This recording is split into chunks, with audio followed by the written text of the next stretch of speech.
Some kids. Keith! What kind of a kid creates an invisible if? Hi, I'm Sandra. Hello, my name is Daniel. And what did we watch today, Daniel? We watched If from 2024. Yes.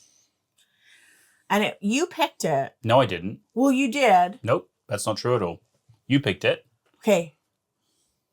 You picked it because I didn't ask you to download it. I think you knew I wanted to watch it. So I commented many times that I wanted to watch it. That's right. But you decided we were watching it. No, you absolutely, actually, that's absolutely right. I did download it because I knew you wanted to watch it. That's right. Yeah. That's right. Okay. Yes. Yeah.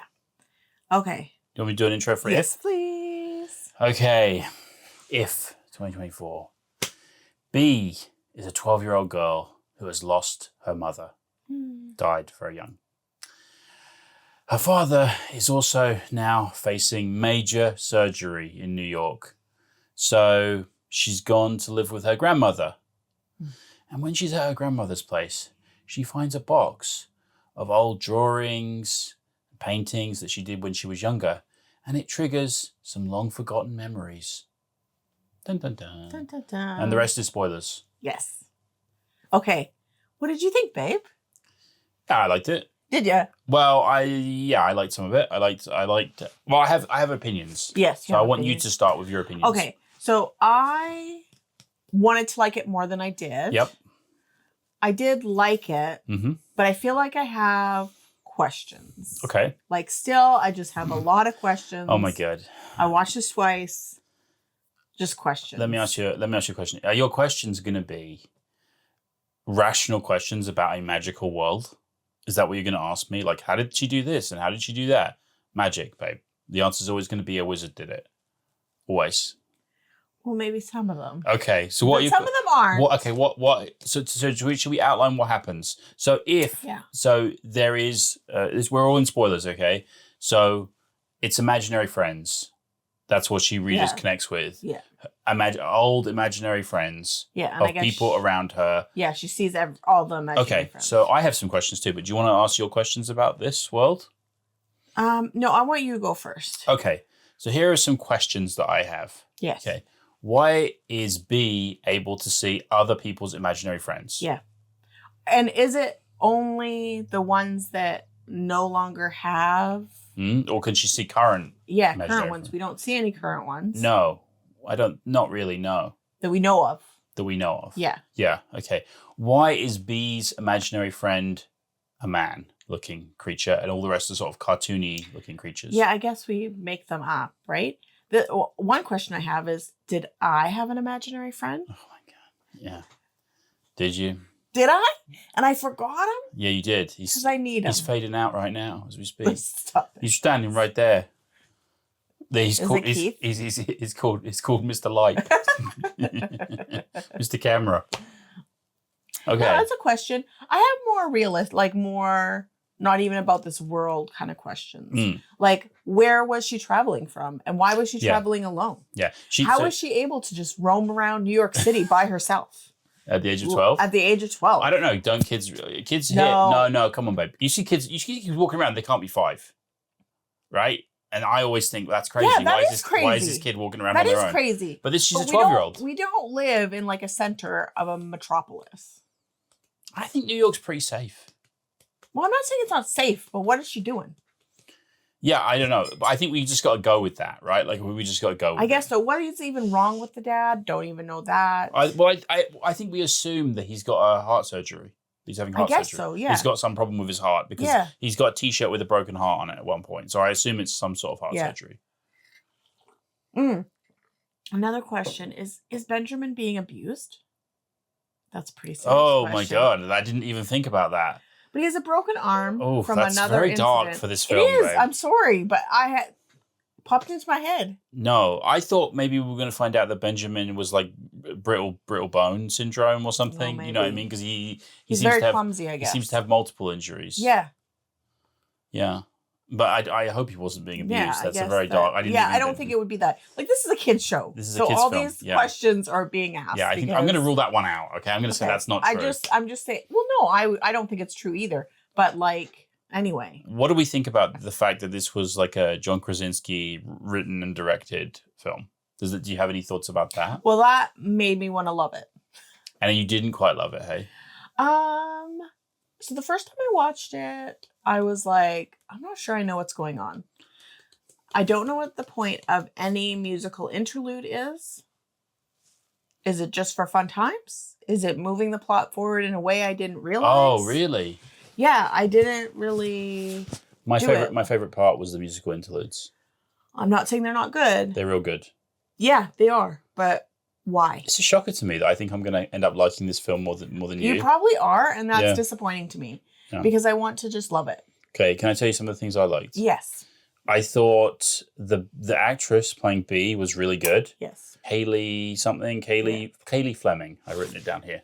Cailey Fleming, really good. Yeah. Really good in the role. Yeah. Like, really good. Yeah. Convincing. Like, all of her facial expressions were good. All of her movement was good. She dances. She sings. Yeah. She goes with the spirit of the thing. So she was real good. I thought Ryan Reynolds was real good.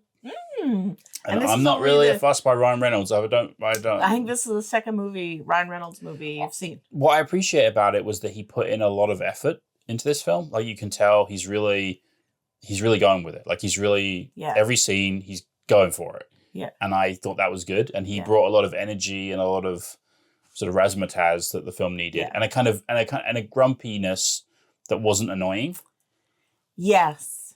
But was also kind of revealing of the ultimate twist of the story. Yes, I found that the second time I watched it, like, it was so well done that like every scene kind of alludes that he's in it alludes to the his conclusion. dialogue is very revealing as you watch it second time. Yeah. I'm gonna give you a minute to think about that one. Stay here. I'm gonna slip around back, grab us a key. You're leaving me alone? You're never really alone. Thought that was obvious by now.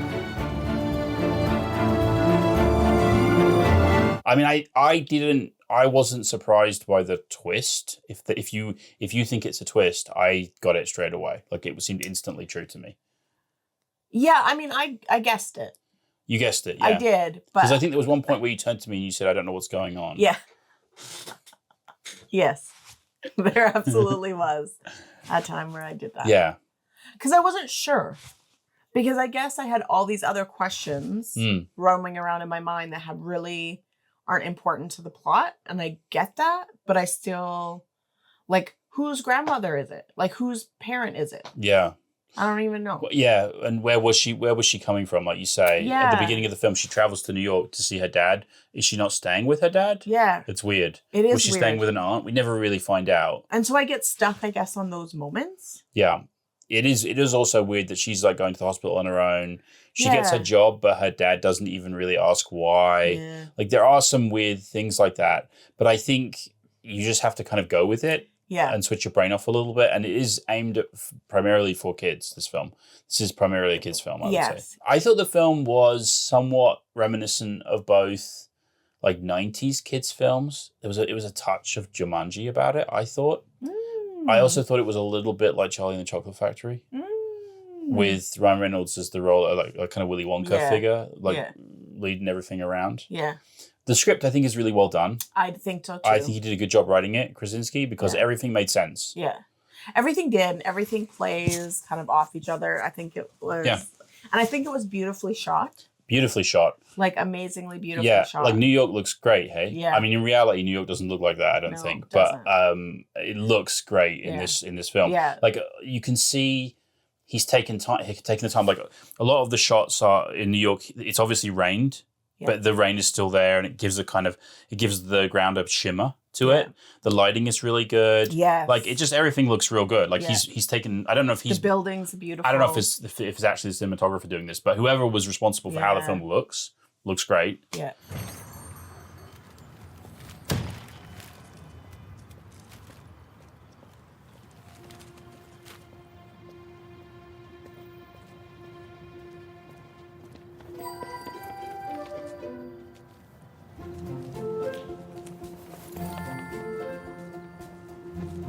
Yeah, I even thought the special effects were pretty good. Like, the animation was pretty spot on. Yeah. So there's a lot to like about this film. Yeah. I think. I think so too. My favorite sequence of the film. You can guess what it is? Is it the where she's changing? Yeah. No.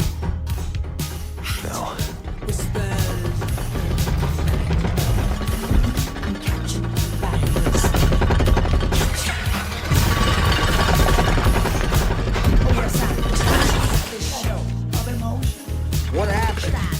Nothing, man. Let's just get you back. You Better Be Good to Me. Yeah. Where Tina Turner comes on. Yeah. And they're singing this song. Well, they're Yeah. kind of like it's a musical interlude. Yeah. And then they go to Coney Island. Yes. And there's like a secret door that leads them down the spine of a ride, like a carousel. Yeah. And they go into like a magical place. Retirement home. For imaginary friends. Yes. And then she has, because this story is like primarily about imagination, I suppose. She has the imagination to change the environment. And so Ryan Reynolds is just like reacting to all these crazy things that she imagines. Like there's one point where these knights are fighting. Yeah. There's another point where he slips and falls in the swimming pool and then swims out into the ocean. Yeah. And then he climbs through a painting. Yeah. That was so cool. Yeah, it was real. I thought the camera work was really good. I thought the special effects were really good. I thought the whole sequence was just really well done. I really liked that part. That was my favorite part of the film. So that alone, I can't give it a bad review for that one sequence. So like even if the rest of the film was bad, I think that sequence saves it. Yeah.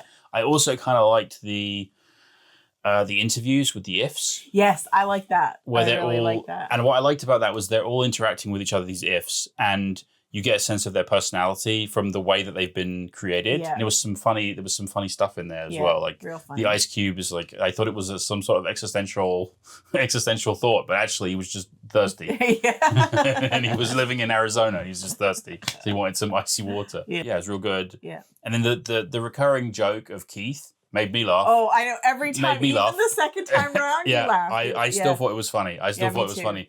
I don't know.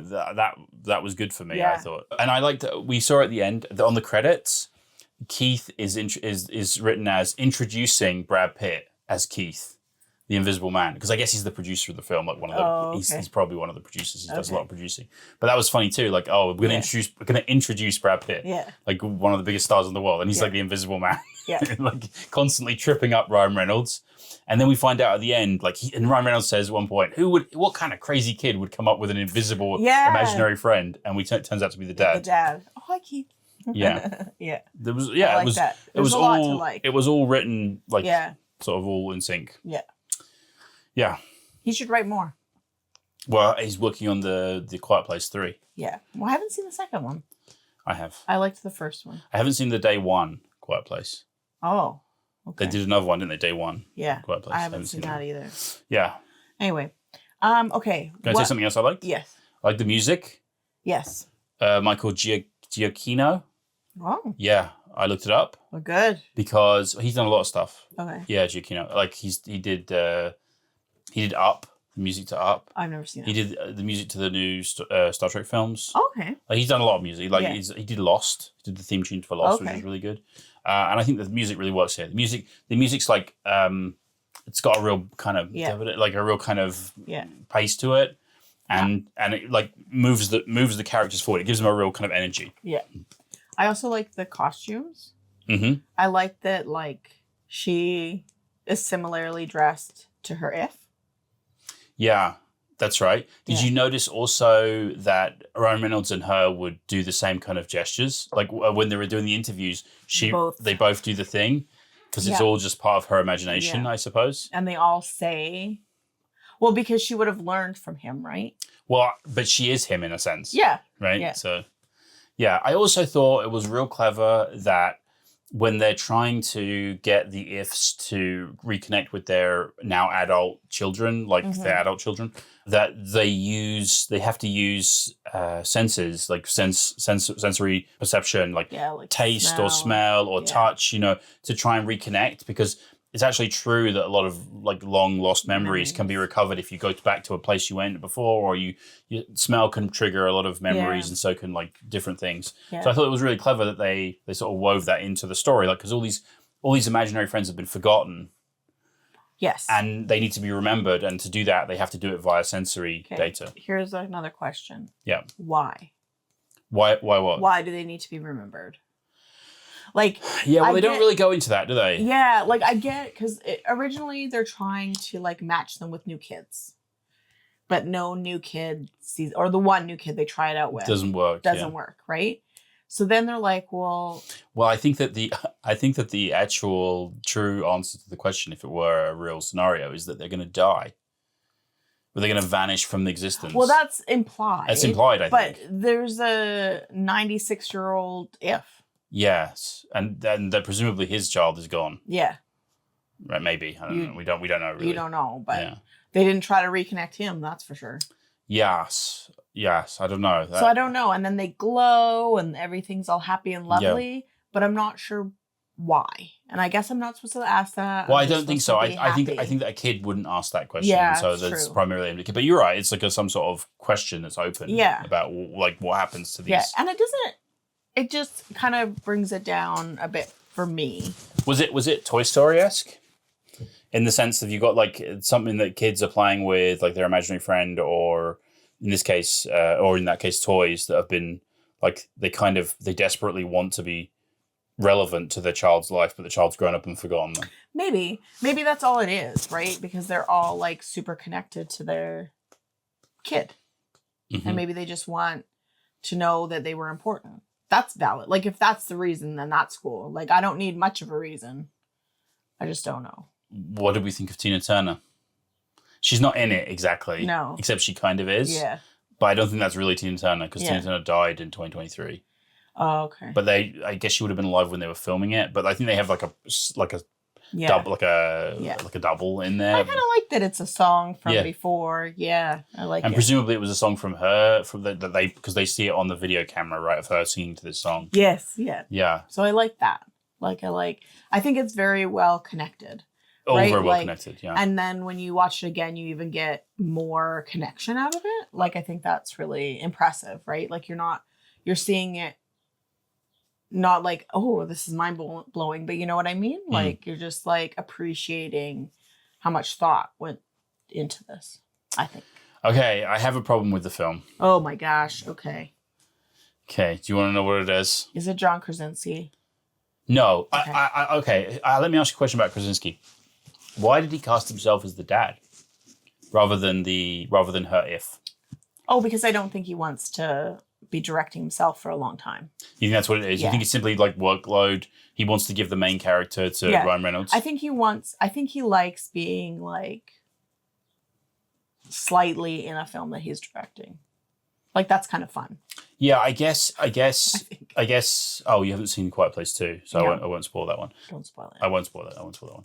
But yeah, like I wondered that, right? Because the better role is the Ryan Reynolds role. Yes, but I think he would have done it. I mean, he's John Krasinski. But Ryan Reynolds is also really good in I this. thought he was real good in this, Yeah. Ryan Reynolds. I thought Yeah. Ryan Reynolds and Krasinski was fine. Like as the dad, he was fine. Yeah. But like it wasn't his story really. No, like it's it not. was her story, and then Yeah. like her and Ryan Reynolds really were the two main characters in this story. Yeah. Okay, here's my problem with the film. Okay.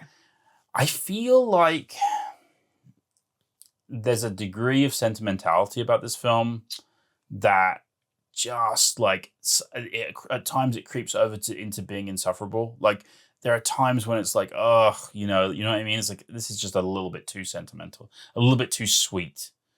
You know, I disagree. These are for kids. I understand. I totally appreciate that. And if you're a kid, you made that kind of sentimentality may be fine. But as an adult watching it, like it was just a little bit too sentimental. I disagree. That was my I think big it issue. wasn't at all. I wasn't worried about the plot of like I wasn't worried about any kind of like backstory problems or structure because it's a kids film and I'm gonna just go with the imagination element of it, right? Like what happens to the if? So how do they afford to rent that apartment, which I guess they're not renting anyway because it's the like what are the practicalities of being an if? I Yeah. don't care about any of that. Well, I just found like sometimes it was just a little bit too sentimental for me. It's like, oh, okay. But that's maybe because I'm a grumpy grumpster. Yes, you And are a cynical grumpy. old man. That's probably what it is. But I just for me, it was just too sentimental at times. I didn't see that. You at didn't all. see that? No. But you're too sentimental at times. I'm trying to work that out of you. I'm trying to. Never. Okay, I have a question. Yes. How many of the voices can you get? Because every if is a celebrity. or actor, whatever. No, How many did you get? Be honest. Be honest. I think I got about 3. I for sure got 2. Okay. Yeah. Yeah. I got Aquafina I didn't get Aquafina. and Hader. What's his name? You got Hader, did you? Yeah, Okay. that's it. Okay. I don't know. I find his voice. You got better Clooney, this didn't week. you? I think you got Clooney. Oh yeah, I got Clooney too. Okay. I wrote down a list. Okay. Okay. I got 4. We got Steve Carell. Oh yeah, 5. Okay. I'm just gonna. We got Phoebe Waller-Bridge. Yes. Those were the 2 main ones. 2 main ones. I'm and I talking got about the easy. characters that just have a little scene here or there. Yeah. This is my list of. These are some of the names in this. Yeah. Aquafina, Emily Blunt, George Clooney, Bradley Cooper, Matt Damon, Bill Hader, Blake Lively, Matthew Rhys, he's the Welsh guy, Sam Rockwell, Maya Rudolph, Amy Schumer, and Jon Stewart. They're all in this film. Yeah, I got 5. Yeah, I think I got less than that. I got Clooney. I got the 2 main ones, Phoebe Waller-Bridge and Steve Carell, but I didn't get Matt Damon, and Bradley Cooper. Get Bradley Cooper either. There were ones where I was like, they seem familiar. They seem familiar, but yeah. I didn't know who it was. Yeah, right. Yeah. I thought it was like kind of interesting they got all these people. Yeah. Okay, I have another question. Okay, I have questions for you too. Okay, do you want to ask your questions? No, you go. Okay, why do people not like this film? Like, why do people really don't like it? It didn't do well at the box office. It's generally critics hated it. Basically, really? Yeah, I don't get it. I don't get it. I found it too sentimental, but if you can put that to one side, it's actually there's a lot of good stuff in this film. There's amazing stuff in this. So I don't get why people don't like it. I don't either. Doesn't make any sense to me. No, I think it's for kids and adults. Yeah, I think so too. You know, I think adults can enjoy it. I do. But it's weird to me that this was so badly. I think this film will hold up like 10 years from now. Yeah. And people have kind of forgotten about it and they revisit it. Yeah. It will be like, oh, that was actually not bad. That was pretty good. Yeah. So I'm surprised it has such low ratings and it did so badly. Oh, I didn't realize that. Wow. Makes you sad. That does make me sad. Yeah, Krasinski said he was thinking about quitting. He was thinking, but then one of his super fans from Canada wrote a letter to him saying, "Hey John, I'm newly married, but I'll divorce for you." He's married. Yeah, sure. He is. Sure. Okay. Krasinski's your favorite, hey? Like he's one of my favorites. One of your favorites. Yeah. He's a very attractive man. Yeah, I think that too. Even when he is in the middle of heart surgery, he's still an attractive man. Yeah. Okay, what are your questions for me? Okay, one question is, what kind of an if would you create? Oh my God. One that wouldn't bother me, one that would leave me alone. I get the invisible Brad Pitt. You get Keith. I get Keith, but I don't want him to trip me up. Well, he would. I don't. Go on. What other questions have you got? No, what did you answer? I don't know. My mother has tortoises. Oh yes. She keeps tortoises, so maybe some sort of talking tortoise, perhaps. Tommy the talking tortoise. Maybe. That's good. Yeah. Maybe he's wearing a Tommy hat and he's a talking tortoise. Yeah. Oh, okay. That's a good one. Yeah. I don't know. I can't really channel my inner 5-year-old. Oh, I know exactly. Go what on. mine would be. Mine would be a unicorn. Really? I was big at they're magical. I was big into unicorns. Okay. When I was a kid. You can see why the sentimentality doesn't bother one of us. That's for sure. Do you have any more questions? Just really an existential question. Crisis even. Yes. Of whether I had an if and forgot it. I think so. I think probably so. And that if is now sort of mournfully wandering the earth looking for another child Did it incarnate Blackie? Do you think cats have a rich imaginary life, like in their mind? Do you think cats imagine things? I do, because this one's always imagining like something bad happening. Well, they must have a certain degree of imagination because sometimes you'll watch cats asleep, and they'll be sort of chasing a mouse, and you can see them moving their dream. They dream. Yeah. Cats dream, so they must. So do dogs. They must be having some kind of imaginary life going on. Yeah. Okay. Do you want to go? We got to score it first. Okay, score. What are you going to give it? I'm going to give it 7 out of 10 because I liked it. I thought there was a lot of really good stuff, as I've talked about. It's just a little bit too sentimental for me. Like just a little bit too much. Can I also say one other thing? Yeah. I think the grandmother. Yeah. she's dancing to the Catatarian. That's the soundtrack from Spartacus, which is a really good soundtrack.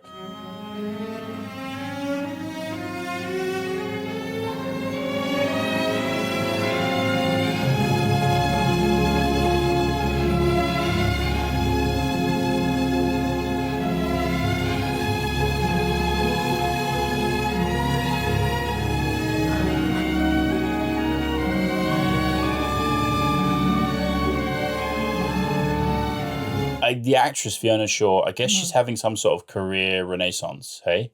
Well, she is the reader. I think she reads the 3 last Thursday Mirror Clubs. Really? She does, I think and so. so. She do a good job with the reading? Yes.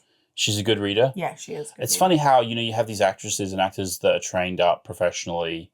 Most of them are like British actors. Yeah. And they're really good at doing voice work, I think. Yeah. Like they're good at animations. They're also good at like doing voice work for reading. They can do all kinds of different voices, different characters. Yeah. Yeah, I think she's having a bit of a career comeback in the last few years because I've seen her in a lot of stuff. Yeah. And she's fine. Yeah, she's good. Yeah. Okay, I'm going to give it 7 out of 10. What are you giving it? I was going to give it a 7 out of 10. Okay. I really want it to be higher. Yeah, I think you wanted to like it a little bit more. Yeah. One more question. What was it that prevented you from getting this to like 8 or 9? Like, what was it? Because it does seem as if there's something that just took it down a little bit. Yeah, I think it's just like logistical questions, like where was she without her dad? Yeah. That just kind of stuck in my mind and distracted me from the story. Like, I think there was just like things like, how can you just be going into New York? Wandering around as a 12-year-old. And I get that it's important for the story that she has that freedom, whatever. Yeah. But there's just these things that one line could have fixed for me. Okay. Yeah, like if they'd said, "Oh, you were staying with your aunt in New Jersey and now or whatever." Yeah, something like that. And then that whole issue would have gone away. That's gone. Yeah. Right? I agree. Yeah. Yeah. And then and they could have done something with this, like the dad could have said, "Well, I don't want you wandering around on your own." And she said, "I'm 12. I'm perfectly okay." Like that's right. They could have addressed it, and then it would have been Which I guess he was like, "I don't want you at the hospital all the time." So maybe they did, but still, that's a big cry from like wandering alone in New York. Yeah, in my mind. But okay, we're gonna go now. Yes. What are we watching next time? Do you know? We don't know. We don't know. We got to think of something. Yeah. Okay, I have some ideas. Oh. Okay. Yeah. Okay. Okay. Bye.